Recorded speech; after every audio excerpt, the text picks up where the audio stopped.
ಉಪನ್ಯಾಸಕ ನಾನು ಕೆಲಸ ಮಾಡಿದ್ದೀನಿ, ಸಿನಿಮಾ ಡೈರೆಕ್ಟ್ ಮಾಡ್ತೀನಿ, ನಾಟಕ ಮಾಡ್ತೀನಿ. ಬಹುಶಃ ಇಷ್ಟೊಂದು ವೈವಿಧ್ಯತೆ ನನಗೆ ಬಹುಶಃ ನಾನು ಎಷ್ಟು ನೋಡಿಲ್ಲ. ನನಗೆ ಇಷ್ಟೊಂದು ಅವಕಾಶ ಸಿಕ್ಕಿದೆ. ನಾನು ರಂಗಭೂಮಿ ಕೆಲಸ ಮಾಡ್ತೀನಿ. 5 ನಾಟಕ ನಾನೇ ಮಾಡಿದ್ದೀನಿ, ಕೃಷ್ಣ ಪಾತ್ರ ಮಾಡಿದ್ದೀನಿ, ಪೌರಾಣಿಕ ನಾಟಕಗಳು ಮಾಡಿದ್ದೀನಿ, ನಾನೇ ಒಂದು ನಾಟಕ ಡೈರೆಕ್ಟ್ ಮಾಡಿದ್ದೀನಿ. ಅದಕ್ಕಿಂತ ಹೆಚ್ಚಾಗಿ ನನಗೆ ಮನೆಗಳನ್ನ ಇಂಟೀರಿಯರ್ ಮಾಡೋದು ನಾನು ತುಂಬಾ ಇಷ್ಟ. ಮನೆಗಳಿಗೆ ಹೋಗಿ ಇಂಟೀರಿಯರ್ ಮಾಡ್ಕೊಡ್ತೀನಿ, ಡಿಸೈನ್ ಮಾಡ್ತೀನಿ. ನೀವೇನೇ ಮಾಡಿ, ನಿಮ್ಗಿಂತ ಚೆನ್ನಾಗಿ ಯಾರು ಕೆಲಸ ಮಾಡಬಾರ್ದು ಅನ್ನೋದಷ್ಟೇ ನಾವು. ನೀವ್ ಯಾವ ಕೆಲಸನಾದ್ರೂ ಮಾಡಿ, ನೀವ್ ಎಂತನೇ ವೃತ್ತಿ ಮಾಡಿ, ನಿಮ್ಗಿಂತ ಚೆನ್ನಾಗಿ ಯಾರು ಕೆಲಸ ಮಾಡ್ತಾರೆ. ಇಲ್ಲಿ ನನ್ನ ತಂದೆ ಸಂಬಂಧಿದ್ದೀರಿ, ನನ್ನ ವಯಸ್ಸಿನವರಿದ್ದೀರಿ, ನನಗಿಂತ ಚಿಕ್ಕವರಿದ್ದೀರಿ, ಎಲ್ಲರೂ ಇದ್ದೀರಿ. ನೀವ್ ಯಾವುದಕ್ಕಾದ್ರೂ ಎಕ್ಸಾಂಪಲ್ ತಗೊಳ್ಳಿ. ನಾನೇ ಉದಾಹರಣೆ.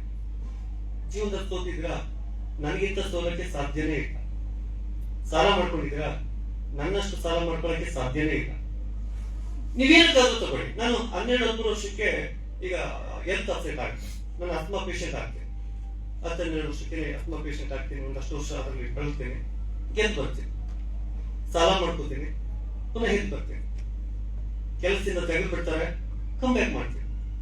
ಸೊ ಇದೆಲ್ಲವೂ ಹೇಗ್ ಸಾಧ್ಯ ಅಂತಂದ್ರೆ ನಿಮ್ಮಲ್ಲಿರೋ ಇಚ್ಛಾಶಕ್ತಿ ಮಾತ್ರ. ಸೋತಾಗ ನೀವು ಎದುರ್ಕೊಂಡು ಕೂತ್ಕೊಳ್ಳೋದಾಗ್ಲಿ ಅಥವಾ ಬೇಜಾರು ಮಾಡ್ಕೊಳ್ಳೋದಾಗ್ಲಿ, ಜೀವನ ಇಷ್ಟಕ್ಕೆ ಮುಗಿದೋಯ್ತು ಅಂತ ಅನ್ಕೊಳ್ಳೋದಾಗ್ಲಿ ಯಾವತ್ತೂ ಅನ್ಕೊಳಕ್ ಹೋಗ್ಲೇಬಾರ್ದು. ಯಾಕೆಂತಂದ್ರೆ ನಾವು ಸೋತಿದೀವಿ ಅಂತಂದ್ರೆ ಇನ್ನೊಂದು ದಾರಿ ಗೆಲುವಿಗೆ ಓಪನ್ ಆಗಿದೆ ಅಂತ ಅರ್ಥ. ಡಿಗ್ರಿ ಕಾಲೇಜ್ ಎಂಟ್ರು ಬರುತ್ತೆ ನನಗೆ. ಡಿಗ್ರಿ ಕಾಲೇಜ್ ಎಂಟ್ರು ಬಂದ್ರೆ ನನಗೆ ಅವಾಗ ನನಗೆ ಆಕ್ಚುಲಿ ನನಗೆ ಪ್ರೊಫೆಸರ್ ಆಗ್ಬೇಕಂತ ತುಂಬಾ ಆಸೆ, ದೊಡ್ಡ ಕನಸು ನನಗೆ. ನಾನು ಮಾಡದಿರೋ ಪ್ರಯತ್ನಗಳಿಲ್ಲ, ಉಪನ್ಯಾಸನ ಆಗ್ಬೇಕು ಅಂತ. ಯಾಕೆಂತಂದ್ರೆ ಗೋಲ್ಡ್ ಮೆಡಲ್ ಒಂದೇ ಮಾರ್ಕ್ಸ್ ಕಡಿಮೆ ನನಗೆ. 10,000 ಜನ ಪಾಠ ಮಾಡಿದ್ದೀನಿ. ಡಿಗ್ರಿ ಕಾಲೇಜ್ ಇಂಟ್ರೂ ಬರುತ್ತೆ. ಇಂಟ್ರೂನಲ್ಲಿ ಬೆಸ್ಟ್ ಅಂತ ಆಯ್ಕೆ ಮಾಡ್ತಾರೆ, ಕೊಟ್ಟಿದ್ 4 ಮಾರ್ಕ್ಸ್. ಯಾವ್ದ್ರಲ್ಲೂ ಕಡಿಮೆ ಇಲ್ಲ, ಕೊಟ್ಟಿದ್ 4 ಮಾರ್ಕ್ಸ್. ಯಾವ್ದೋ ಒಂದು ಹೇಡೆಡ್ ಕಾಲೇಜ್ ಕೆಲಸ ಮಾಡ್ತೀನಿ, 8 ವರ್ಷ ಕೆಲಸ ಮಾಡ್ಕೋತಾರೆ. ಪರ್ಮನೆಂಟ್ ಮಾಡ್ಬೇಕಾದ್ರೆ ನೀನು ಮಾಡಲ್ಲ, ಬೇರೆ ಯಾರು ಮಾಡ್ಬೇಕು ಅಂತ ಮಗಳನ್ನ ಕೊಟ್ಕೊಂಡು ಮದುವೆ ಮಾಡ್ಕೊಂಡು ಕೆಲಸದಿಂದ ತೆಗಿತಾರೆ, ಕಮ್ ಬ್ಯಾಕ್ ಮಾಡ್ತೀನಿ. ಸೊ ನಾವೆಲ್ಲ ಕೊಡೋದಕ್ಕೂ ಒಂದೇ ಉತ್ತರ. ಏನೇನೋ ನಾವೇನೇನು ಕೇಳ್ಕೊತೀವಿ ಅವ್ರಿಗೆ ಉತ್ತರ ಕೊಡ್ಬೇಕಂತಂದ್ರೆ ನಾವು ಬೆಳೆದಿರ್ಬೇಕು. ಬಿಲೀವರ್ ನಾಟ್, ನಾನು ಯಾವ್ದೋ ಒಂದು ಕಾಲೇಜಲ್ಲಿ ಕೆಲಸ ಮಾಡ್ತಾ ಇದ್ದವನು, ನಾನು ಇದಕ್ಕಿಂತ ಒಳ್ಳೆ ಕೋರ್ಸ್ ಹೋಗ್ಬೇಕು ಅಂತ ಹೇಳ್ಬಿಟ್ಟು ರಾಜೀನಾಮೆ ಬರೀತೀನಿ. 1 ವರ್ಷ ಸೂರ್ಯನ್ ಕಳ್ಕೊಡ್ತಾನೆ, 1 ವರ್ಷ ರೂಮಿಂದ ಈಚೆ ಬರಲ್ಲ. ಫೋನ್ ಫಸ್ಟ್ ನಾನು ಮಾಡಿದ್ದೇನಪ್ಪ ಅಂದ್ರೆ ಮೊಬೈಲ್ ಸ್ವಿಚ್ ಆಫ್ ಮಾಡ್ತೀನಿ. ಹೆಂಡತಿಗೆ ಮಾತ್ರ ನಂಬರ್ ಕೊಡ್ತೀನಿ, ಅವ್ರ ಜೊತೆ ಮಾತ್ರ ಮಾತಾಡ್ತೀನಿ. ನಾನು ಬರೋವರೆಗೂ ಮಕ್ಕಳು ನೋಡ್ಕೊ, ಅಲ್ಲಿವರೆಗೂ ನೀನು ಜೋಪಾನ ಹೋಗಿ ನಾನು ಇದೀನಿ, ತಲೆ ಬಿಟ್ಕೋಬೇಡ ಅಂತ ಹೇಳಿ 1 ವರ್ಷ ಇದೇ ಮಂಡ್ಯದಲ್ಲಿ ರೂಮ್ ಮಾಡ್ಕೊಂಡು ಓದಕ್ಕೆ ಶುರು ಮಾಡ್ತೀನಿ. ಇಡೀ ಸ್ಟೇಟ್ಗೆ ಫಸ್ಟ್ ಕ್ಲೀನ್ ಸೆಲ್ KS ಎಕ್ಸಾಮ್ ಅಲ್ಲಿ ಇಡೀ ಸ್ಟೇಟ್ಗೆ ಫಸ್ಟ್ ಸರಿ. ಪಾಸ್ ಮಾಡ್ಕೊತೀನಿ, ಮೇನ್ಸ್ ಹೋಗ್ತೀನಿ, ಬೆಂಗಳೂರಿಗೆ ಹೋಗ್ತೀನಿ. ಕೆಲಸ ಬಿಟ್ಬಿಟ್ಟಿದ್ದೀನಿ, ಜೋಬಲ್ ದುಡ್ಡಿಲ್ಲ, ಸಾಲ ಮಾಡ್ಕೊಂಡು ಹೋಗ್ತೀನಿ. ನಾನು ಹೇಳ್ತೀನಲ್ಲ, ಆ ಕಷ್ಟದ ದಿನಗಳನ್ನ ಅದು ಬಂದು ಇರೋದೇ ಹಾಗೆ. ಪ್ರೊಸೆಸ್ ಈಗ ನಾವೆಲ್ಲ ಹೇಳ್ಕೊತೀವಿ, ನನ್ಗೆ ಅಂತ ಕಷ್ಟ, ನನ್ಗದು ಇದು ಏನೆಲ್ಲ ಹೇಳ್ಕೊತೀವಿ. ಬದುಕಿರೋದೇ ಹಾಗೆ, ಆ ಪ್ರೊಸೆಸ್ ಇರೋದೇ ಹಾಗೆ. ನಾನೊಬ್ಬ KS ಅಧಿಕಾರಿ ಆಗ್ಬೇಕು ಅಂತ ನನ್ನ ಹಣೆ ಇತ್ತು ಅಂತಂದ್ರೆ ನಾನು ಆ ಎಲ್ಲಾ ಪ್ರೊಸೆಸ್ ನ ಕಂಪ್ಲೀಟ್ ಮಾಡ್ಬೇಕು. ಬೆಂಗಳೂರಿಗೆ ಹೋಗ್ತೀನಿ, ಕೋಚಿಂಗ್ ಹೋಗ್ತೀನಿ, ನನ್ನ ಹತ್ರ ದುಡ್ಡಿಲ್ಲ. ಕೊನೆಗೆ ಏನ್ ಮಾಡ್ತೀನಿ ಅಂತಂದ್ರೆ ರಾತ್ರಿ ಕೊನೆ ಊಟಕ್ಕೆ ಹೋಗ್ತೀನಿ. ಏನಕ್ಕೆ ಅಂತಂದ್ರೆ ಕಡಿಮೆ ದುಡ್ಡು ಊಟ ಕೊಡ್ತಾರೆ ನನಗೆ. ಅಂದ್ರೆ ನನಗೇನಿಲ್ಲ ಅಂತಲ್ಲ, ನನ್ನ ಮನೆಯಲ್ಲಿ ನನಗೆ ವ್ಯವಸಾಯ ಮಾಡ್ಕೊಂಡು ನಮ್ಮ ಅಪ್ಪ ಅಮ್ಮ, ನನ್ನ ಒಬ್ಬನೇ ಮಗ ನನ್ನ ತುಂಬಾ ಚೆನ್ನಾಗಿ ಸಾಕಿರ್ತಾರೆ. ಆದ್ರೆ ನನ್ನ ಬದುಕನ್ನ ನನ್ನ ಸ್ವಂತ ದುಡ್ಡಿಂದ ಕಟ್ಟಬೇಕು ಅನ್ನೋದು ಏನ್ ಮಾಡ್ತೀನಿ, ನಾನು ಯಾವತ್ತೂ ಅವ್ರನ್ನ ಕೈ ಚಾಚೋದಿಲ್ಲ. ಸರಿ, ಕೊನೆಗೆ ಏನ್ ಮಾಡ್ತೀನಿ, ಕಷ್ಟಪಟ್ಟು ಓದ್ತೀನಿ. ಇಡೀ ಸ್ಟೇಟ್ಗೆ 48ನೇ ರ್ಯಾಂಕ್ ಆಗಿ KS ಅಧಿಕಾರಿಗೆ ಆಯ್ಕೆ ಆಗ್ತೀನಿ. ಸೊ ಇದು ಒಂದು ಹಂತದ ಆದ್ರೆ ಸೋಲ್ ಬರುತ್ತೆ ಲೈಫಲ್ಲಿ, ತುಂಬಾ ಸರಿ ಸೋಲ್ ಬರುತ್ತೆ. ನಾನು KS ಅಧಿಕಾರಿ ಆದ್ಮೇಲೆ ನನಗೀಗ ಒಟ್ಟು 3 ಸ್ಟೇಟ್ ಅವಾರ್ಡ್ ಬಂದಿದೆ. KS ಅಧಿಕಾರಿ ಆದ್ಮೇಲೆ ನನಗೆ ಪೋಸ್ಟಿಂಗ್ ಕೊಡೋದಕ್ಕೆ 1 ವರ್ಷ ಟೈಮ್ ತಗೊಳುತ್ತೆ. ಟೈಮ್ ತಗೊಂಡಾಗ ಕೂತ್ಕೊಂಡು ಏನ್ ಮಾಡೋದು, ನಮ್ದೊಂದು ಜಮೀನ್ ಇದೆ ಕಲ್ಮಂಡೆ, ಎಲ್ಲಿ ನೋಡೋದು ಯಾವ ಕಡೆ ಕೈ ಹಾಕೋದು ಬರೀ ಕಲ್ಮಂಡೆನೇ. ಸರಿ, ಕಲ್ಮಂಡೆನ ಇಲ್ಲ ಏನಾದ್ರು ಮಾಡ್ಬೇಕಲ್ಲ ಇದಕ್ಕೆ ಅಂತ ಏನ್ ಮಾಡ್ತೀನಿ, ವ್ಯವಸಾಯ ಮಾಡೋದಕ್ಕೆ ಕೈ ಹಾಕ್ತೀನಿ. ಬರೀ 2 ವರ್ಷ ನಾನು ವ್ಯವಸಾಯ ಮಾಡೋದು. ಆ ವರ್ಷ ಖರ್ಚೆಲ್ಲ ಕಳೆದು 14 ಲಕ್ಷ ಕೊಡ್ತೀನಿ ಸರ್. ವ್ಯವಸಾಯದಲ್ಲಿ ಯಾರಾದ್ರೂ ವ್ಯವಸಾಯದಲ್ಲಿ ನಮ್ಮ ಕೈಲಿ ಏನಾಗಲ್ಲ, ನಾವೇನು ಮಾಡಕ್ಕಾಗಲ್ಲ, ನನ್ನ ಹತ್ರ ಬನ್ನಿ, ನಾನು ಹೇಳ್ಕೊಡ್ತೀನಿ ಬದುಕೋದು ಹೇಗೆ, ಸಾಲ ಇದ್ದಾಗ ವ್ಯವಸಾಯ ಮಾಡೋದು ಹೇಗೆ, ಬದುಕಟ್ಟೋದು ಹೇಗೆ ಅಂತ. 2 ವರ್ಷ ನಾನು ವ್ಯವಸಾಯ ಮಾಡಿ 14 ಲಕ್ಷ ರೂಪಾಯಿನ ಉಳಿಸಿ ನಮ್ಮ ತಂದೆಗೆ ಇದೇ ರೈತ ಸಮಾಗಮದಲ್ಲಿ ಮೋಹನ್ ಆಳ್ವರು ಬಂದು ಬಂಗಾರದ ಮನುಷ್ಯ ಅಂತ ಅವಾರ್ಡ್ ಕೊಡ್ತಾರೆ. ನಾನು ಏನು ಓದಿದ್ದೀನಿ ಅಂತ ನಮ್ಮ ತಂದೆಗೆ ಇವತ್ತಿಗೂ ಗೊತ್ತಿಲ್ಲ. ನಾನು ಏನ್ ಮಾಡ್ತಾ ಇದ್ದೀನಿ, ನಾನು ಏನ್ ಕೆಲಸ ಮಾಡ್ತಾ ಇದ್ದೀನಿ. ಯಾಕೆಂದ್ರೆ ಅವ್ರಿಗೆ ವ್ಯವಸಾಯ ಬಿಟ್ಟು ಬೇರೆ ಪ್ರಪಂಚ ಗೊತ್ತಿಲ್ಲ, ಜಮೀನಿಂದ ಈಚೆ ಬರೋದಿಲ್ಲ. ಇವತ್ತು ಅವ್ರಿಗೆ 80 ವರ್ಷ, ಅವ್ರು BP ಶುಗರ್ ಇಲ್ಲ, ಬರೀ ವ್ಯವಸಾಯ ಮಾತ್ರ ಪ್ರೀತಿಸ್ತಾರೆ, ಬೇರೆ ಏನು ಗೊತ್ತಿಲ್ಲ ಅವ್ರಿಗೆ. ಸರಿ, ಏನಾಗುತ್ತೆ, ನಾನು ಕೆಲಸ ಸಿಕ್ಕಿದ ತಕ್ಷಣ ನಮ್ಮಪ್ಪ ನನ್ನ ಹತ್ರ ಕೈ ಚಾಚಬಾರ್ದು ಅಂತ ನನ್ನ ಒಂದು ಅಭಿಮಾನ. ಮತ್ತೆ ಇನ್ನೊಂದು, ನಮ್ಮನ್ನು ಸಾಕ್ತವ್ರು ನಮ್ಮ ಮುಂದೆ ಕೈ ಚಾಚಬಾರ್ದು ಅನ್ನೋದು ನನ್ನ ಯಾವಾಗ್ಲೂ ಉದ್ದೇಶ. ನಾನು ಕೆಲಸ ಸಿಕ್ಕಿದ ತಕ್ಷಣ ನಾನು ಮಾಡಿದ್ದೇನೆ ಅಂತಂದ್ರೆ ಆ ಕಲ್ಬಂಡೆನಲ್ಲಿ ವ್ಯವಸಾಯ ಮಾಡ್ತೀನಿ. ಆ ವ್ಯವಸಾಯ ಮಾಡಿ ಒಂದು ಅದ್ಭುತವಾದಂತ ತೋಟ ಮಾಡ್ಬಿಟ್ಟು ಆ ವರ್ಷ 18 ಬೆಳೆ ಇರುತ್ತೆ. ನಮ್ಮ ತಂದೆಯವ್ರಿಗೆ ಆ ಜಮೀನನ್ನ ಹ್ಯಾಂಡ್ ಓವರ್ ಮಾಡ್ತೀನಿ. ನೀವು ಇದರಿಂದ ನನಗೇನು ಕೊಡ್ಬೇಡಿ, ನಾನೇನು ಕೇಳೋದಿಲ್ಲ. ಈಗ ಬಂದಿರ್ತಕ್ಕಂಥ ಏನೇ ಬಂದ್ರು ಅದು ನೀವೇ ಇಟ್ಕೊಂಡು ಅಪ್ಪ ಅಮ್ಮ ನೀವು ಖುಷಿಯಾಗಿರಿ ಅಂತ ಹೇಳ್ಬಿಟ್ಟು ಅವ್ರಿಗೆ ತೋಟ ಮಾಡ್ಕೊಟ್ಟು ಹೋಗ್ತೀನಿ. ಕಳೆದ ವರ್ಷ ಅಡಿಕೆನಲ್ಲಿ 9 ಲಕ್ಷ ರೂಪಾಯಿ ಬಂದಿದೆ. ನಾನು ಏನೇ ಕೊಡ್ಬೋದು ನಮ್ಮ ಅಪ್ಪನಿಗೆ, ನನ್ನ ಮಗ ಅಧಿಕಾರಿ ಅಂತ ಹೇಳ್ಕೊಂಡಿರ್ಬೋದು, ಆದ್ರೆ ಅವರೇ ದುಡ್ಡು ತಿನ್ನೋದಿದೆಯಲ್ಲ, ಅವ್ರಿಗೆ ಸಂಪಾದನೆ ಮಾಡಿ ಬದುಕೋದಿದೆಯಲ್ಲ, ಅದು ಕೊಡುವಷ್ಟು ಖುಷಿ ಯಾವ್ದು ಕೊಡೋದಿಲ್ಲ. ಈಗ ನಾನು ದುಡ್ದು ನಾನು ಬದುಕ್ತಾ ಇದ್ದೀನಿ, ಆದ್ರೆ ನಮ್ಮ ಅಪ್ಪ ನನ್ನ ಮುಂದೆ ಕೈ ಚಾಚಬಾರ್ದು ಅಂತ ಹೇಳಿ ತೋಟ ಮಾಡ್ಕೊಡ್ತೀನಿ. ಈಗ ಪ್ರತಿ ವರ್ಷ ಆ ತೋಟದಲ್ಲಿ 10 ರಿಂದ 12 ಲಕ್ಷ ರೂಪಾಯಿ ಅವ್ರಿಗೆ ಬರ್ತಾ ಇದೆ, ಖುಷಿಯಾಗಿದ್ದಾರೆ. ಸೊ ನಾನು ಹೇಳಿದೇನಪ್ಪಾ ಅಂತಂದ್ರೆ, ನಾವು ಸೋತಾಗ 2-3 ಸರಿ ನಾನು ಕೂತ್ಕೊಳ್ಳುವಂತ ಸಂದರ್ಭ ಬಂತು. ನನಗೆ ಪೋಸ್ಟಿಂಗ್ ಕೊಟ್ಟಿಲ್ಲ, ಮನೆ ತೆಗೆಯುವಂತ ಸಂದರ್ಭ ಬಂತು. ಜ್ಯೋತಿಷ್ಯ ಕಲಿತೆ, ನಾನು PhD ಮಾಡಿದ್ದೀನಿ ಜ್ಯೋತಿಷ್ಯ. ಅದು ಆಶ್ಚರ್ಯ ಅನ್ಸುತ್ತೆ, ಆ ಪೋಸ್ಟಿಂಗ್ ಅಲ್ಲಿ ಇಟ್ಕೊಂಡು ಜ್ಯೋತಿಷ್ಯ ಹೆಂಗ್ ರಿಲೇಟ್ ಆಗುತ್ತೆ ನಿಮ್ಗೆ ಅಂತ. ಲೈಫು ಅಬ್ಸ್ಟಕಲ್ಸ್ ಆದಾಗ, ವ್ಯತ್ಯಾಸ ಆಗ್ತಿದ್ದಾಗ, ಸೋತಿದ್ದಾಗ, ಗೆಲ್ತಿದ್ದಾಗ ಯಾಕೆ ಹಿಂಗ್ ಆಗುತ್ತೆ, ನನ್ನ ಲೈಫ್ ಯಾಕೆ ಹಿಂಗೆ, ನಾನು ಯಾಕೆ ಹಿಂಗ್ ಒದ್ದಾಡ್ತಿದ್ದೀನಿ, ಅಥವಾ ನಾನು ಯಾಕೆ ಹಿಂಗ್ ಸೋಲ್ತೀನಿ, ಅಥವಾ ನಾನು ಯಾಕೆ ಹಿಂಗ್ ಗೆಲ್ತೀನಿ ಅಂತ ಹುಡುಕ್ಬೇಕಂತ ಹೊರಟೆ. ಸುಮ್ಮನೆ ಕುತೂಹಲ ಕೊಟ್ಟವನು. ಟ್ರಾವೆಲ್ ಮಾಡ್ತೀನಿ ನಾನು, ತುಂಬಾ ಡ್ರೈವ್ ಮಾಡ್ತೀನಿ ನಾನು. ಅದೊಂದು ನನಗೆ ಹವ್ಯಾಸ. ಹೆಚ್ಚು ಕಡಿಮೆ ಒಂದು 15 ಲಕ್ಷ ಕಿಲೋಮೀಟರ್ನ ಸೋಲೋ ಡ್ರೈವ್ ಮಾಡ್ತೀನಿ ನಾನು. 15 ಲಕ್ಷ ಕಿಲೋಮೀಟರ್ನ ಸೋಲೋ ಡ್ರೈವ್, ಒಬ್ಬನೇ ಡ್ರೈವ್ ಮಾಡಿದ್ದೀನಿ. ಹೋಗ್ಬೇಕಾದ್ರೆ ಏನ್ ಮಾಡ್ತೀನಿ, ಪ್ಲೇ ಮಾಡ್ಕೋತೀನಿ. ಒಬ್ರು ಜ್ಯೋತಿಷ್ಯರು ಇನ್ನೊಂದು ಏನೋ ಹೇಳಿರ್ತಾರೆ, ಏನೊಂದು ಸ್ಮಾಲ್ ಅಂಶಗಳನ್ನ ಹೇಳಿರ್ತಾರೆ, ಗಮನಿಸ್ತಾ ಇರ್ತೀನಿ, ಕೇಳಿಸ್ತಾ ಇರ್ತೀನಿ, ಕೇಳ್ಕೊಂಡು ಕೊನೆಗೆ ಅದ್ರಲ್ಲಿ PhD ಮಾಡ್ಕೋತೀನಿ. ಯಾಕೆ ಅಂತ ಇವಾಗ ಗೊತ್ತಾಗ್ಬಿಡತ್ತೆ ನನಗೆ. ಈ ಮಣ್ಣನ್ನು ನಾನು ಎಷ್ಟು ಪ್ರೀತಿಸ್ತೀನಿ ಅಂತಂದ್ರೆ, ಆ ಮಣ್ಣನ್ನು ನೋಡಿದ್ರೆ ನಾನು ಹೇಳ್ತೀನಿ ಇಲ್ಲಿ ಏನ್ ಬೆಳೆ ಬೆಳಿಬಹುದು, ಅಷ್ಟು ಖುಷಿ ನನಗೆ ಭೂಮಿ ಅಂದ್ರೆ, ವ್ಯವಸಾಯ ಅಂದ್ರೆ. ಆ ಮಣ್ಣು ನೋಡೋದೇ ಹೇಳ್ತೀನಿ, ಈ ಮಣ್ಣಿಗೆ ಏನ್ ಕೊರತೆ ಇದೆ, ಏನ್ ಹಾಕ್ಬೇಕು, ಏನ್ ಮಾಡಿದ್ರೆ ಬೆಳೆ ಬರುತ್ತೆ.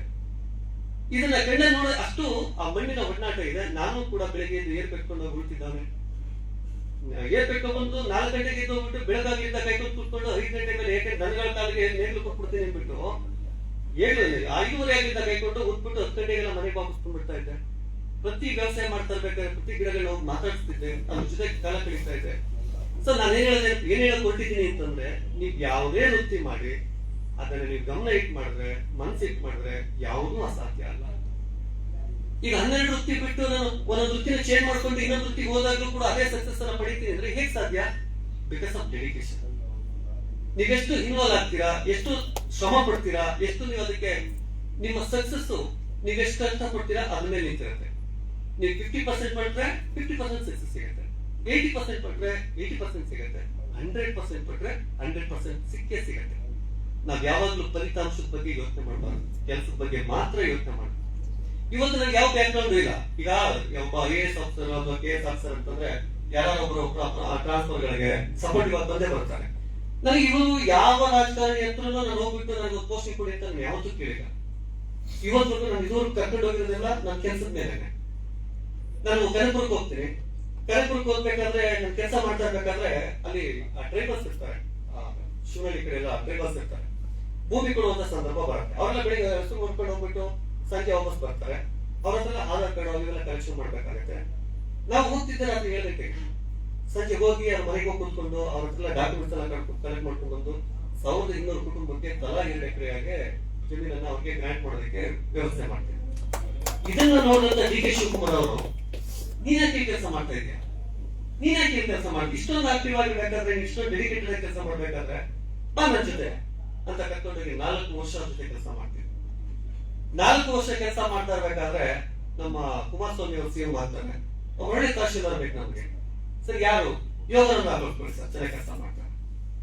ಸರ್ ಕುಮಾರಸ್ವಾಮಿ ಇವ್ರಿಂದ DK ಶಿವಕುಮಾರ್ ಇಂದ ಕರ್ಸ್ಕೊಂಡ್ ಬಂದ ನನ್ನ ಕುಮಾರಸ್ವಾಮಿ ಅವರು ಚನ್ನಪಟ್ಟಣಕ್ಕೆ ತಹಶೀಲ್ದಾರ್ ಆಗ್ತಾರೆ. ಅವ್ರು CM ಆಗಿದ್ದಷ್ಟು ದಿನನೂ ಅಲ್ಲಿ ನಾನು ಕೆಲಸ ಮಾಡ್ತೀನಿ. ನನಗೆ ಒಂದು ಹೆಮ್ಮೆ ವಿಚಾರ ಏನಪ್ಪಾ ಅಂತಂದ್ರೆ, ಇಡೀ ಕರ್ನಾಟಕದಲ್ಲಿ ಯಾವ ತಹಶೀಲ್ದಾರು ಕೂಡ ಮಾಡದೇ ಇರುವಂತ ಒಂದು ಸಾಧನೆ ಏನಪ್ಪಾ ಅಂತಂದ್ರೆ, ಬಗರ್ಕುಮ್ಮ ಸಿಸ್ಟಮ್ ನಲ್ಲಿ 10,000 ಎಕರೆ ಗ್ರಾಂಟ್ ಮಾಡಿದ್ವಿ ರೈತರಿಗೆ. 10,000 ಎಕರೆ ಅಂದ್ರೆ ನಾಟ್ ಈಸಿ. ನಮ್ಮ ಮಂಡ್ಯದಲ್ಲಿ ಇವತ್ತು ಕೂಡ 100 ಎಕರೆ 150 ಎಕರೆ ಗ್ರಾಂಟ್ ಮಾಡಿದ್ರೆ ಬಹಳ ದೊಡ್ಡ ವಿಚಾರ. 10,000 ಎಕರೆನ 4,500 ರೈತರುಗಳಿಗೆ 1.5 ವರ್ಷದಲ್ಲಿ ನಾನು ಮಾಡ್ತೀನಿ ಅಂತಂದ್ರೆ ಪ್ರತಿದಿನ 50ರಿಂದ 60 ಫೈಲ್ನ ಕ್ಲಿಯರ್ ಮಾಡಿದ್ದೀನಿ. ಸೊ 1.5 ವರ್ಷದಲ್ಲಿ 4,000 ರೈತರಿಗೆ ಜಮೀನು ಹಂಚಿದ್ದೀನಿ. ಇದು ನನಗೆ ಬಹಳ ದೊಡ್ಡ ಹೆಮ್ಮೆ ವಿಚಾರ. ಅದೇ ರೀತಿ ವಿರಾಜಪೇಟೆ ಕೆಲಸ ಮಾಡ್ತೀನಿ, ಹುಡುಗರ ಕೆಲಸ ಮಾಡ್ತೀನಿ. KG ಬೋಪಯ್ಯನವರು ಅಲ್ಲಿಂದ ನನ್ನ ಹಲ್ಲು ಕರ್ಕೊಂಡು ಹೋಗ್ತಾರೆ. ಟ್ರೈಬಲ್ಸ್ ಇದಾರೆ ಅಲ್ಲಿ ನಾಗರಹೊಳೆಯಲ್ಲಿ, ಟ್ರೈಬಲ್ಸ್ ಅವರು ಇರ್ತಾರೆ. ಫಾರೆಸ್ಟ್ ಅವರು ಅವ್ರಿಗೆ ಒಂದು ಗುಂಡಿ ಹೊಡೆಯೋದಕ್ಕೂ ಬಿಡಲ್ಲ. ಒಂದು ಬಾತ್ರೂಮ್ ಫಿಟ್ ಮಾಡ್ಕೋತೀವಿ ಅಂತಂದ್ರು ಕಾಡಲ್ಲಿ ಆ ಟ್ರೈಬಲ್ಸ್ ಗಳಿಗೆ ಅವಕಾಶ ಕೊಡೋದಿಲ್ಲ. ಫಾರೆಸ್ಟ್ ಅವರು ಸ್ಟ್ರೈಕ್ ಕೂತ್ಕೋತಾರೆ, 3,500 ಜನ ಸ್ಟ್ರೈಕ್ ಕೂತ್ಕೋತಾರೆ. ಅದಕ್ಕೂ ಮತ್ತೆ ಪ್ರಿಯಪಟ್ಟಣದಲ್ಲಿ ಏನಾಗುತ್ತೆ ಅಂದ್ರೆ ಇದೇ ಟ್ರೈಬಲ್ಸ್ ಸ್ಟ್ರೈಕ್ ಕೂತ್ಕೊಂಡು ಒಬ್ಬ ಹೆಣ್ಣು ಮಗಳು ಬೆತ್ತಲೆ ಕೊಟ್ಬಿಟ್ಟು ಇಡೀ ನ್ಯಾಷನಲ್ ನ್ಯೂಸ್ ಆಗುತ್ತೆ. ಅಂತದೇ ಒಂದು ಕೆಲಸ ಮಾಡ್ಬೇಕು ಅಂತ ಹೇಳಿ ಇಡೀ 3,500 ಜನ ಏನ್ ಮಾಡ್ತಾರೆ, ಕೂತ್ಕೊಂಡು ಸ್ಟ್ರೈಕ್ ಕೂತ್ಕೋತಾರೆ. ಬೆಳಿಗ್ಗೆ ಅಂದ್ರೆ ಕೂಲಿ ಮಾಡ್ಕೊಂಡು ಬಂದ್ರೆ ಅವ್ರ ಜೀವನ. ಅಂತ ಜನ 15 ದಿನ 20 ದಿನ ಸ್ಟ್ರೈಕ್ ಕೂತ್ಕೋತಾರೆ ಅಂತಂದ್ರೆ ಬ್ಯಾಕೆಂಡ್ ಎಲ್ಲ ಇರ್ಲೇಬೇಕು. ಕೆಲಸ ಮಾಡ್ಕೊಂಡ್ ಬಂದಿರೋರ್ಗೆ ಜೀವನ ಮಾಡಿ 5 ರೂಪಾಯಿ ಬೇಕು ಅಂತವ್ರು 20 ದಿನ ಒಂದ್ ಕಡೆ ಕೂತ್ಕೊಂಡ್ಬಿಡ್ತೀವಿ ಅಂತಂದ್ರೆ ಜೀವನ ಹೆಚ್ಚಾಗುತ್ತೆ. ಸರಿ, ಏನ್ ಮಾಡ್ತಾರೆ, ಯಾರೋ ಇನ್ನೊಂದು ಪಕ್ಷದವ್ರು ಏನ್ ಮಾಡ್ತಾರೆ, ಅವ್ರಿಗೆ ಫಂಡಿಂಗ್ ಮಾಡ್ತಿರ್ತಾರೆ. ಅವ್ರಿಗೆ ದುಡ್ಡು ಎಲ್ಲ ಕೊಟ್ಟು ನೀವು ಸ್ಟ್ರೈಕ್ ಕೂತ್ಕೊಳ್ಳಿ, ನಾವ್ ಇದನ್ನ ಬೇರೆ ರೀತಿ ತಗೊಂಡು ಹೋಗ್ತೀವಿ ಹಾಗೆ ಅಂತೆಲ್ಲ ದೊಡ್ಡ ಹಿಟ್ಟಿಕ್ ಆಗುತ್ತೆ ಜಿಲ್ಲಾಡಳಿತಕ್ಕೆ.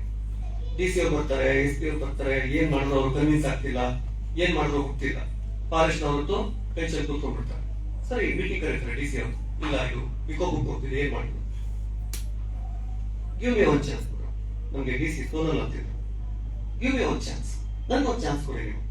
ನೀವು ಇವರೆಲ್ಲ ಟೆನ್ಷನ್ ಇದ್ದಾರೆ, ನನ್ಗೊಂದು ಅವಕಾಶ ಕೊಡಿ, ನಾನು ಅಟೆಂಡ್ ಮಾಡ್ತೀನಿ. ಸರಿ, ಏನ್ ಮಾಡಿದೆ, ಸಾಯಂಕಾಲ ಕೆಲಸ ಮುಗಿಸೋದು, ಸಂಜೆ ಆದ್ಮೇಲೆ ಅವ್ರ ಸ್ಟ್ರೈಕ್ ಕೂತಿರ್ತಾರಲ್ಲ ಅವ್ರ ಜೊತೆಗೂ ಕೂತ್ಕೊಂಡು ಅವ್ರ ಜೊತೆ ಊಟ ಮಾಡೋದು, ಅವ್ರ ಜೊತೆ ಮಾತಾಡೋದು, ಅವ್ರ ಜೊತೆ ಕಾಲ ಕಳೆಯೋದು, ಹೀಗೆ ಮಾಡ್ತಾ ಒಬ್ಬರನ್ನ ಟ್ಯಾಕಲ್ ಮಾಡಿದ್ರೆ ಅವ್ರು ಯಾರಿದು ನಿಮ್ಮಿಂದ ಇದು ಯಾರಿದ್ದಾರೆ, ಯಾರೇನ್ ಮಾಡ್ತಿದ್ದಾರೆ, ಏನೇನ್ ಮಾಡ್ತಿದ್ದಾರೆ. ಅವನ ಆತ್ಮೀಯತೆ ಬೆಳೆದ್ಮೇಲೆ ಒಬ್ಬನ ಅಪ್ಪ ಆಗ್ಬಿಟ್ಟ, ಸರ್ ನಮ್ಗೆ ಹಿಂಗ್ ಫಂಡ್ ಮಾಡ್ತಾರೆ, ನಾವು ಅದಕ್ಕೆ ಕೂತಿದ್ದೀವಿ, ಹಿಂಗೇನೋ ಮಾಡ್ಬೇಕು ಅಂತ ಅನ್ಕೊಂಡಿದ್ದೀವಿ.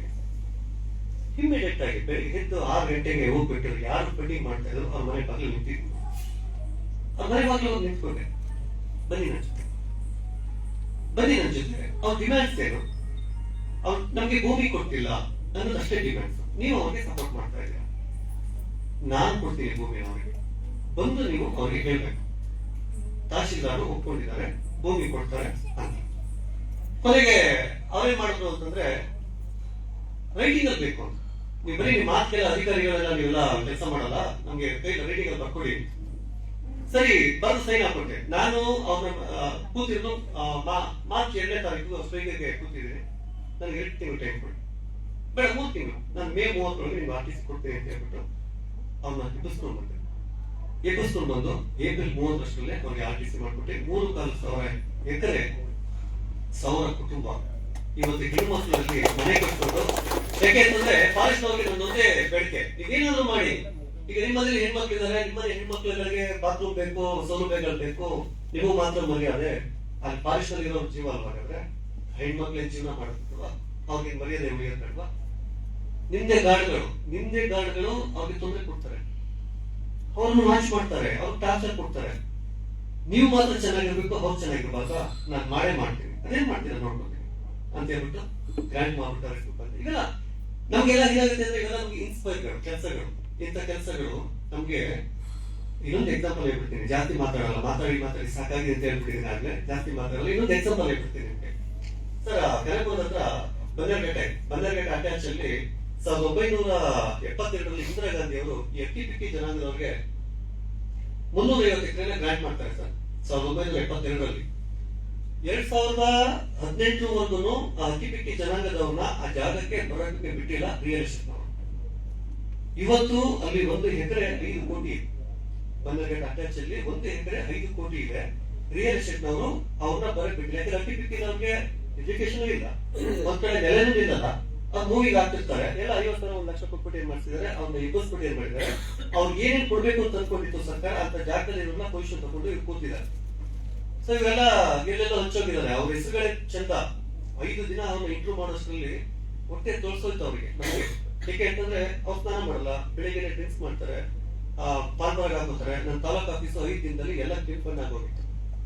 ಇದಕ್ಕೆ ಅದು ತಪ್ಪು ಅಂತ ಹೇಳ್ತಿಲ್ಲ, ಅವ್ರ ಸಿಸ್ಟಮ್ ಇರೋದೇ ಹಾಗೆ. ಆದ್ರೆ ಅಂಥದ್ದೆಲ್ಲವನ್ನೂ ಕೂಡ ಸಹಿಸಿಕೊಂಡು ಅವ್ರ ಮೂಲಗಳನ್ನ ಹುಡುಕಿ ಕರ್ಕೊಂಡು ಬಂದು, ಇದೇ ನಮ್ಗೆ ಡಿ ಕೆ ಸುರೇಶ್ ಅವರು ನಮ್ಗೆ MP ಅವರಾಗಿತ್ತು. ಅವಾಗ ನಾವು ಬರೀ ಅಧಿಕಾರಿಗಳು ಮಾತ್ರ ಕೆಲಸ ಮಾಡಕ್ಕಾಗಲ್ಲ, ಸ್ಥಳೀಯವಾಗಿ ರಾಜಕಾರಣ ಸಪೋರ್ಟು ಬೇಕು. ಸರ್ ಚೇರ್ ಹಾಕೊಂಡು ಕೂತ್ಕೊಂಡು ಸರ್ ನೀವು ಕೆಲಸ ಮಾಡಿ, ನೀವು ಚೇರ್ ಹಾಕೊಂಡು ಕೂತ್ಕೊಂಡು ನಾವು ಕೆಲಸ ಮಾಡಿದ್ವಿ. ಅವ್ರ ಇಡೀ ಕುಟುಂಬನ 72ರಿಂದ ಕುಟುಂಬಗಳು ಎಲ್ಲೆಲ್ಲಿದ್ದೋ ಅವರೆಲ್ಲರೂ ಕರೆಸಿ 30 ವರ್ಷ ಆ ಜಮೀನನ್ನ ಮಾರಾಟ ಮಾಡಬಾರ್ದು ಸರ್, RTC ಮಾಡಬಾರ್ದು. 30 ವರ್ಷ ಅವ್ರು ಯಾರು ಸೇಲ್ ಮಾಡಬಾರ್ದು ಇದ್ದಾಗ ಯಾವ ರಿಯಲ್ ಎಸ್ಟೇಟ್ ಅವರು ಅವ್ರು ಖರ್ಚು ಮಾಡಬಾರ್ದು. ಕರ್ಕೊಂಡ್ಬಂದು ಹೊರಗಡೆಯಿಂದವರೆಲ್ಲರೂ ಕರ್ಕೊಂಡ್ಬಂದು ಪೊಸಿಷನ್ ಕೊಡಿಸಿ ಅವ್ರಿಗೆ RTC ಮಾಡ್ಕೊಬಿಟ್ಟು ಬಂದ್ವಿ. ಇಂಥದ್ದು ಒಂದಷ್ಟು ಕೆಲಸಗಳು ನನ್ನ ಜೀವನದಲ್ಲಿ ನನಗೆ ಖುಷಿ ಕೊಟ್ಟಿದೆ. ಈ ನನ್ನ ವೃತ್ತಿನೂ ಕೂಡ ಇಷ್ಟರಲ್ಲೇ ಕೊನೆ ಆಗ್ತದೆ. ನಾನು ನೆಕ್ಸ್ಟ್ ಇನ್ನೊಂದೇನೋ ಹುಡುಕಾಟಕ್ಕೆ ಹೊರಟಾಗ ಯಾವಾಗಲೂ ನನ್ನೊಂದು ವಾದ ಇದೆ, ಈ ಊರು ಬಿಟ್ಟರೆ ಮುಂದಿನ ಹೋಗಕ್ ಸಾಧ್ಯ, ಈ ಊರು ಬಿಟ್ಟು ಮುಂದಿನ ಹೋಗಕ್ ಸಾಧ್ಯ ಅಂತಂದ್ರೆ ನೀವು ಇರೋ ಪೊಸಿಷನ್ ಬಿಟ್ಟರೆ ಮಾತ್ರ ಮುಂದೆ ನೋಡಕ್ ಸಾಧ್ಯ. ನಾ ಇರೋ ಕಡೆನೇ ನಾನು ಎಲ್ಲರೂ ಹುಡುಕ್ತೀನಿ ಅಂತಂದ್ರೆ ಅದೆಲ್ಲ ಸುಳ್ಳು. ಏನಕ್ಕೆ ಅಂತಂದ್ರೆ ಮತ್ತೆ ವ್ಯವಸಾಯ ಆ ಜನಗಳ ಒಂದಷ್ಟು ಬದುಕು. ನಾನು ಇಷ್ಟೇ ಹೇಳೋದು, ನನಗೆ ಮಂಡ್ಯದಲ್ಲಿ ವ್ಯವಸಾಯ ಮಾಡ್ತೀವಿ ಅಥವಾ ನಾನೀಗ ಕೆಲಸ ಮಾಡ್ತಾ ಇರ್ತಕ್ಕಂಥ ಜಾಗದಲ್ಲಿ ತುಂಗಭದ್ರಾ ಡ್ಯಾಮ್ ಇದೆ, ಅಲ್ಲಿ ವ್ಯವಸಾಯ ಮಾಡ್ತಾರೆ ಸರ್. ಇಡೀ ಏಷ್ಯಾದಲ್ಲಿಯೇ ತಾಲೂಕು ಮಟ್ಟದಲ್ಲಿ ಅತಿ ಹೆಚ್ಚು ಟ್ಯಾಕ್ಸ್ ಪೇಯರ್ ಇರೋದು ಸಿಂಧನೂರು ಸರ್. ಅತಿ ಹೆಚ್ಚು ಟ್ಯಾಕ್ಸ್ ಪೇ ಇರೋದು ರೈತರು ಟ್ಯಾಕ್ಸ್ ಪೇ ಮಾಡ್ತಾರೆ ಸರ್ ಸಿಂಧೂರಲ್ಲಿ. ಇಡೀ ಏಷ್ಯಾದಲ್ಲಿ ನಮ್ಮ ಒಂದು ತಾಲೂಕು ಸರ್. ನನ್ನ ರೈತರು ಯಾಕೆ ಆ ಕೆಲಸ ಮಾಡಕ್ಕಾಗ್ತಿಲ್ಲ? ನನ್ನ ರೈತರು ಯಾಕೆ ಟ್ಯಾಕ್ಸ್ ಕಟ್ಟಕ್ಕೆ ಪ್ರಯತ್ನ ಮಾಡ್ತಿಲ್ಲ? ಯಾಕೆ ಅಂತ ಕ್ವಾಲಿಟಿ ಬೆಳೆಗಳನ್ನ ಬೆಳೀತಾ ಇಲ್ಲ? ಯಾಕೆ ಅವ್ರಿಗೆ ಮಾರ್ಕೆಟಿಂಗ್ ಸಿಸ್ಟಮ್ ನ ಕೊರತೆ ಇದೆ? ಯಾಕೆ ಅವ್ರನ್ನ ಮುಂದಕ್ಕೆ ಹೋಗಕ್ಕೆ ನಾವು ಬಿಡ್ತಾ ಇಲ್ಲ ಅನ್ನೋದೇ ನನ್ನ ಪ್ರಶ್ನೆ. ಇಡೀ ಈಗ ನಾವು ಸರ್ಕಾರ ಡಿಮ್ಯಾಂಡ್ ಮಾಡ್ತೀವಿ, ನಮ್ಗೆ ರಸ್ತೆ ಕೊಡಿ, ಕುಡಿಯ ನೀರು ಕೊಡಿ, ನಮ್ಮ ಮಾತು ಕೊಡಿ ಅಂತ ಎಲ್ಲ ರೈತರು ಕೊಡ್ತೀವಿ. ಎಲ್ಲ ನಮ್ಮ ರೈತ ದೊಡ್ಡ ಡಿಮ್ಯಾಂಡ್ ಏನಪ್ಪಾ ಅಂತಂದ್ರೆ ಕರೆಂಟ್ ಕೊಡಿ. ನಾನು ಟ್ಯಾಕ್ಸ್ ಪೇ ಮಾಡ್ಬಿಟ್ರೆ ರಾಜಧಾನಿಯಿಂದ ನಿಂತ್ಕೊಂಡು ಕೆಲಸ ಕೊಟ್ಬಿಟ್ಟು ಮುಂದಕ್ಕೆ ಹೋಗುತ್ತ. ನಾವು ಟ್ಯಾಕ್ಸ್ ಕಟ್ತಾ ಇರೋದಕ್ಕೆ ತಾನೆ ಏನೋ ಭಿಕ್ಷೆ ಕೊಡೋದು ನಮ್ಗವರು. ನಾನೇ ಟ್ಯಾಕ್ಸ್ ಕಟ್ಟು ಶುರು ಮಾಡ್ಕೊಂಡು ಹೋದ್ರೆ ನಿಂತ್ಕೋಬಹುದು, ಹಠ ಹಾಕಿ ಮತ್ತು ಕಟ್ಟು ಕೊಡು ಕರೆಂಟ್, ಆಮೇಲೆ ಮುಂದಕ್ಕೆ ಹೋಗು ನೀನು ಅಂತ. ಹೌದಲ್ವಾ? ನನ್ನ ರೈತರು ಕೂಡ ಆ ಮಟ್ಟಿಗೆ ಬೆಳಿಬೇಕು ಅನ್ನೋದು ನನ್ನ ವಾದ. ಬದುಕನ್ನ ನಾವ್ ಹೇಗೆ ಪ್ರೀತಿಸ್ತೇವೋ ವ್ಯವಸಾಯನೂ ಕೂಡ ಅಷ್ಟೇ ಪ್ರೀತಿಯಿಂದ ಪ್ರೀತಿಸ್ಕೊಂಡು ಬಂದಿರ್ತಕ್ಕಂಥವ್ರು ನಾವು ಮಂಡ್ಯ ಜಿಲ್ಲೆಯವರು. ಮಂಡ್ಯದವರು ಸ್ವಾಭಿಮಾನಿಕರಾಗಿರ್ತಕ್ಕಂಥವ್ರು. ಒಂದು ಹಂತಕ್ಕೆ ಮಂಡ್ಯ ಸಾಂಸ್ಕೃತಿಕ ಜಿಲ್ಲೆ ಎಲ್ಲವೂ ಕೂಡ ಇದೆ. ಆದ್ರೆ ನಮ್ಮಲ್ಲಿ ಬೆಳವಣಿಗೆ ಹಾಕ್ಬೇಕು ಅನ್ನುವ ಕೊರತೆಯ ದೃಷ್ಟಿಯಿಂದ ನಾವು ಮತ್ತೆ ಹಿಂದಕ್ಕೆ ಹೋಗ್ತಾ ಇದ್ದೀವಿ. ಏನಕ್ಕೆ ಅಂತಂದ್ರೆ ವ್ಯವಸಾಯ ಮಾಡಬಾರದು ಅಂತ ಹೇಳ್ತಿಲ್ಲ, ವ್ಯವಸಾಯದಲ್ಲಿ ಅಪ್ಗ್ರೇಡ್ ಆಗ್ಬೇಕು ಅನ್ನೋದು ನನ್ನ ವಾದ.